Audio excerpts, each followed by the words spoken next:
Hi అండి, welcome to my channel. మన ఇంటి వంట. నేను మీ స్వర్ణలత. ఈరోజు మన ఛానల్లో కొత్త రెసిపీ చేయబోతున్నాను. అదేంటి అంటే టొమాటో కొత్తిమీర చట్నీ.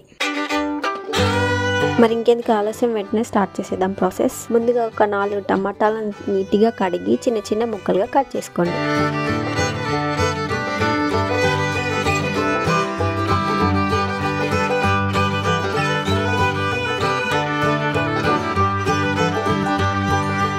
ఆ తర్వాత స్టవ్ ఆన్ చేసి ప్యాన్ పెట్టుకొని కట్ చేసుకున్న టొమాటో ముక్కల్ని ప్యాన్లో వేయండి. మంటని హై ఫ్లేమ్లో పెట్టి కలుపుతూ ఉండండి.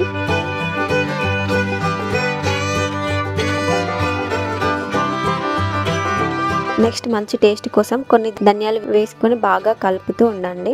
ఆ తర్వాత పచ్చిమిర్చి కారంని బట్టి వేసుకోండి. ఇక్కడ నేనైతే ఒక 10 వేస్తున్నాను. సగం సగం కట్ చేసి పచ్చిమిర్చి అండ్ టొమాటో ముక్కలు మగ్గేంత వరకు కలుపుతూ మగ్గాక ముందుగా కడిగి పెట్టుకున్న కొత్తిమీరని చిన్నగా కట్ చేసుకొని అందులో వేసుకోండి. అలాగే 2 రెమ్మల కరివేపాకు వేసి మంచిగా కలుపుతూ ఒక 20 మినిట్స్ వరకు మగ్గనివ్వండి.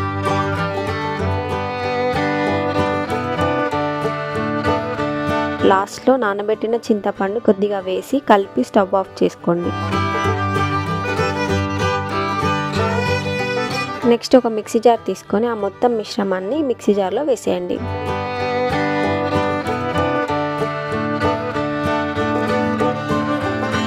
అందులోకి 6-7 వెల్లుల్లిపాయలు, 1 టేబుల్ స్పూన్ జీలకర్ర, టేస్ట్కి సరిపడంత ఉప్పు వేసుకొని మెత్తగా గ్రైండ్ చేసి పక్కన పెట్టుకోండి.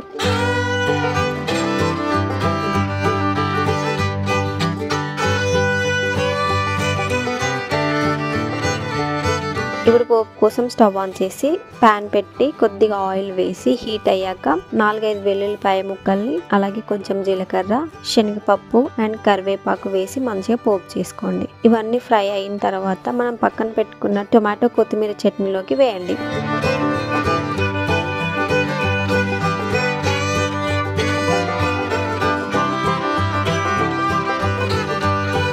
ఇప్పుడు పైన చిన్నగా తరిగిన ఉల్లిపాయ ముక్కలు వేసి అంతా ఒకసారి మిక్స్ చేయండి. మళ్ళీ అంతే, ఎంతో ఈజీగా అండ్ తొందరగా అయిపోయే టొమాటో కొత్తిమీర చట్నీ రెడీ.